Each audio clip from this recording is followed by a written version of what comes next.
आदरणीय सम्मान के योग्य हमारी माताएं, बहनें, हमारे बुजुर्ग नौजवान साथी और खास करके हमारी सुदेश बहन यहाँ आ रही थी, कमलेश जी हैं। आप लगातार जिस प्रकार से संघर्ष कर रहे हो,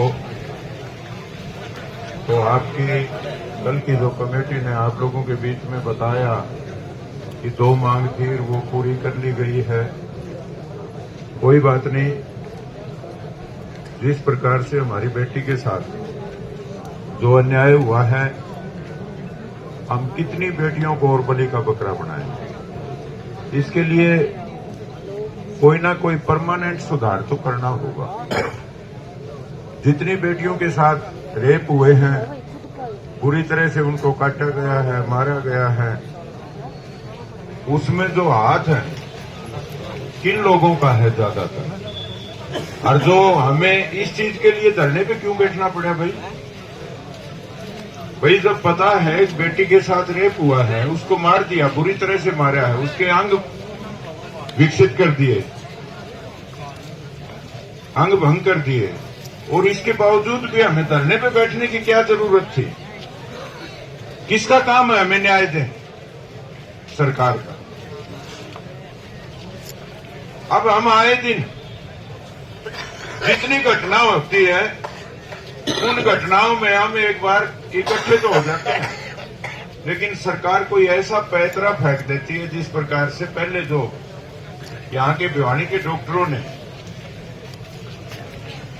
जो मेडिकल किया था, उसमें रेप की पुष्टि, और जहां रेप की पुष्टि होगी दोबारा मेडिकल करवाने की क्या जरूरत थी। एक पीजीआई में मेडिकल होगा, इसका मतलब कोई गंभीर बहुत बड़ा ताकतवर आदमी ने इस बेटी के साथ बलात्कार किया था, इसलिए उस ताकतवर आदमी को बचाना जरूरी था। क्योंकि आप लोग तो कीड़े मकोड़े हो, कौन करे आप इंसान हो। गरीब की बेटी, हमारे बुजुर्ग बोलते थे, हेलो, बुजुर्ग बोलते थे गरीब की लुगाई सबकी बात, हेलो, उसको नाता नहीं बोलते। आज जरूरत है इन बेटियों का इलाज करने की, लेकिन हम इलाज नहीं कर पाते। क्यों? उसके कारण पे बात करनी होगी।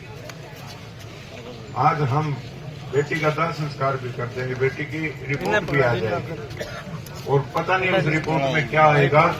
किसी पीजीआई में, किसी सारी जो चाहे वो ईडी हो चाहे सीबीआई हो, आज की जो सरकार है उसमें किसी पे भी भरोसा नहीं किया जा सकता, लेकिन फिर भी किसी न किसी पे करना पड़ेगा। लेकिन अरे ये आप लोग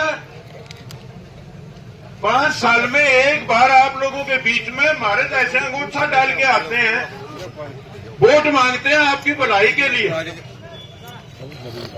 आज कितने नेता आए हैं, कौन सी पार्टी के यहाँ नेता आके न आप लोगों के बीच में बैठ के गए और उन्होंने कहा हो कि नेतृत्व करेगा गांव करेगा, नेतृत्व करेगा वो गरीब आदमी करेगा, जो कि नेतृत्व उसमें अक्षमता ही नहीं है गरीब आदमी में नेतृत्व करने की। और हम कह रहे हैं कि भाई वो नेतृत्व करेगा। नेतृत्व यहाँ का एमएलए करे, यहाँ का एमपी करे, यहाँ से जीतने वाला करे, हारने वाला करे, जिसने आगे चुनाव लड़ना है वो करे, लेकिन आप लोगों को बुलाएंगे, फुसलाएंगे, इस बेटी को हम भूल जाएंगे। 13 मई के बाद इस बेटी का कोई जिक्र नहीं करेगा, क्योंकि जरूरी है। ये बेटी कौन सी बिरादरी की है? किसी भी बिरादरी को देख के ना हम आरोप कोई ना कोई लगा ही देते हैं उस बेटी पे ही आरोप लगाने शुरू कर देते हैं। लगाइए आप, लड़ना मत, इकट्ठे मत होना। अरे वो राजनीतिक जो लोग हैं, जो बड़े बड़े पदों के ऊपर जो अधिकारी बैठे हैं, जो अधिकारी पढ़ाई लिखाई करके अफसर बने हैं, यदि कोई अधिकारी न्याय करना चाहता है इस समाज में, प्रशासन में, अच्छे अधिकारी भी हैं और बुरे अधिकारी भी हैं, लेकिन हम अच्छे अधिकारियों के ऊपर आरोप लगा के उनका साथ नहीं देना चाहते, लेकिन लास्ट में जो गंदे से गंदे अधिकारी जो हमारे घर में बैठ के हमारे नजदीक लग के उनकी बात मान के हम आंदोलनों को खत्म कर देते हैं। बेईमान है ये अधिकारी, ये दबाव में रहते हैं। बिजनेस होगी राजनीति, एक एमएलए क्यों बनाया जाता है? हमारे गांव में कोई किसी प्रकार की दिक्कत हो, हमारे हल्के में किसी प्रकार की दिक्कत हो, किसान को हो, मजदूर को हो, कर्मचारी को हो, वो हमारे बीच में आए और हमारी बात सुने और जो हमारी समस्या है उसका हल करें। लेकिन मैं तो कल का देख रहा हूं, इसी प्रकार तो सरकार सोच रही है जब वोट का टाइम आएगा तो हम जातियों में बांट के वोट ले लेंगे, हमें जातियों में बांट दिया जाएगा। इसी प्रकार से जो हमारे एमएलए हैं वो भी, जिसको हम नेतृत्व चुनते हैं, वो भी यही सोच के न कि जब वोट का टाइम आएगा तो हम घूम लेंगे और कह देंगे पिछली कसर आकर काट जाएगी। और जिन लोगों के पास पैसा है, पैसे वाले लोगों को ही, जो चोर उचक्के बलात्कारी जो नेता है उनको ही हम चुनते हैं, जिनका काम है, जिनका हमें पता है कि इन्हीं नेताओं ने हमारी बेटियों के साथ बलात्कार किया, अगली दफा उसी को हम इसलिए चुनते हैं कि उसके पास पैसा है, पावर है, वो कुछ पैसा अपने हिस्से में से हमारे को दे सकता है। इस प्रकार के लोगों मैं पूछना चाहता हूं, ये भाई यहां खड़े हैं, माइक पकड़े, कल से देख रहा हूं, और भी बहुत सारे भाई थी। ये बहन की मैं तो भाषण कल सुन के न मैं तो क्यों सोचू था नहीं वो गांव की छोरी होगी और बेचारी ने इसने किए मेरा बोलना, बड़ी अच्छी बोल की थी। अरे नेता चुनिए इसको, नेता चुनिए इसको, तुम किसको चुनते हो? उस राजा को जिस राजा ने हमारे साथ हमेशा अत्याचार किया है, उसके बेटे को जिसके बाप ने अत्याचार किया है, उसके घर में कोई बहू आ जाए, उस बहू को हम एमएलए बना देते हैं। एक घर में 5-5 एमएलए हरियाणा के लोगों ने बनाने का काम किया है, लेकिन चुनाव के टाइम पे था। आज यदि किसी नेता को डर है, इस पब्लिक का डर नहीं है, डर है कि कहीं 36 बिरादरी इकट्ठी ना हो जाए। आप लोग यदि इकट्ठा हो गए और बिरादरी की बात करोगे, कर लो भाई। चौधरी देवीलाल तो जाट था, गया, आज बिरानी किसके घर बजा गया। चौधरी बदनलाल जी बिश्नोई थे, आज मनमानो वो ले दाता के नाम करता हूं, क्योंकि जिसने मांगने की आदत पड़ जाए अगले जन्म में वो भिखारी बनता है, उसके हाथ पांव कटवा के वो रेडी के ऊपर मिलता है।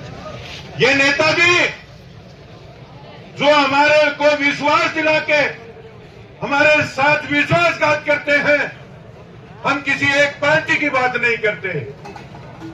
लगभग हमारे पास देश की आजादी के बाद हमारे फौजी सैनिक बोल रहे थे कि हम भी आप लोगों के साथ। वो सैनिक सीमा के ऊपर खड़े होकर हमारी रक्षा और सुरक्षा करते हैं। हम रात को सोते हैं और वो जागते हैं। हमारी बेटियां जो मेडल लेके आती है और देश की सरकार तिरंगा झंडा लेके और घूमती है और कहती है हमारी बेटियों ने इतने मेडल जीते। और जब वो बेटियां शिकायत करती है, बेटी बचाओ और बेटी पढ़ाओ की बात करने वाले प्रधानमंत्री, बात करने वाली सरकार, जब वो मांग करती है कि हमारे साथ फलाने मंत्री ने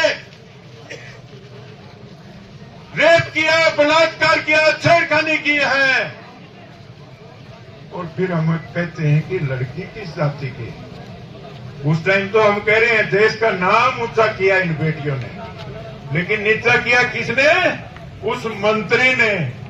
और उस मंत्री को आज भी सरकार अलग इसलिए नहीं कर पाई कि बोले ये तो गुंडा भी है, इसके साथ वोट भी वोट है। और वो गुंडे के जो वोट हैं, वो वोट कौन है? हम सब। वोट गिरने का फैसला यदि आप जाति के आधार पर करते हो या किसी की बेटी सुरक्षित नहीं रहेगी, ये मैं दावे के साथ कहता हूं। आज हमारी बेटी यहां लक्ष्मण लोधानी की है, उसके साथ हुआ है, कल हिसार की बेटी होगी, परसों भिवानी की होगी, चौथे लुहारू की होगी। ये बेटी हमारी बच नहीं पाएगी जिस हिसाब से हम चल रहे हैं। अरे एक मैं महीना पहले एक गुरु की बात सुन रहा था, ये जो जैन मुनि, वो क्या कह रहा था वीडियो में, वो कह रहा था कि आने वाला समय ऐसा होगा जिसके घर में सुंदर बेटियां होगी, पिस्तौल लगाएंगे, बेटी को घर से मां बाप के सामने से उठाएंगे और इसके बाद उसके साथ जो मर्जी करें उनकी मर्जी होगी। क्यों? क्योंकि आज भाई भाई का प्यारा नहीं है, पति पत्नी की लड़ाई है, माँ बेटे की लड़ाई है। जिस माँ ने हमारे को पाला है उस माँ को हम घर से बाहर निकाल देते हैं और हम कहते हैं कि हम न्याय लेंगे। अरे सबसे पहले तो हम घर में अन्याय करते हैं अपनी माँ के साथ, जिसने हमारे पोतड़े धोए, हमारी लैट्रिन धोई, पेशाब धोया। अरे वो लोग जो अपने माँ बाप के नहीं है, वो न्याय किससे मांगेंगे और कैसे न्याय कर सकते हैं? अरे हमें इकट्ठा रहने की जरूरत है। परिवार इकट्ठे होते थे, बहन भाई का प्यार होता था। आज भाई बेबे को राखी बांधने के लिए इसलिए नहीं बुलाते, बहन को 500 रुपए देने पड़ेंगे। आपके पास 500 रुपए नहीं है और इन चोरों के पास जो नेता, अरे एक बार आके यहाँ जवाब तलबी तो कर लो, इस धूप में कम से कम बैठ तो लो। अरे जब आप ठंड के बांध के डाठे बांध के हमारी बहनें बैठी हैं, तो उस एमएलए को यहाँ बैठने में शर्म क्यों आती है? और फिर आप उन लोगों को क्यों बिठाते हो वोट के टाइम पे? और जो जिस पार्टी के साथ लगे हुआ उस पार्टी की मेल से हम कह रहे हैं, उस दिन हम न्याय की बात कर सकते हैं। जिस पार्टी के अंदर हम हैं और वो पार्टी कोई गलत कार्य करती है, वो अपने अंका को कहे कि हम समाज के साथ हैं, हम देश के साथ हैं, हम गरीब के साथ हैं, हम उस बेटी के साथ हैं, हम न्यायकारी लोग हैं, अन्याय के साथ हम नहीं खड़े होंगे, तब जाके आप लोगों का भला हो सकता। आप आइए, मिलिए, कसम खाइए इस मंदिर के आगे। अब ये महिलाएं बैठी है, मुझे तो नहीं पता ये किस जाति की है। ये पुरुष बैठे हैं, मुझे नहीं पता सबकी जाति क्या है, लेकिन मुझे तो ये अपनी माँ के रूप में दिख रही है, अपनी बहन के रूप में दिख रही है, अपनी बेटी के रूप में देखी। और ये राक्षस बच्चों की किडनी निकाल के बेच देते हैं और उसको हम नेता मान लेते हैं। ये गलती आप लोगों की। प्रधान जी आए हैं।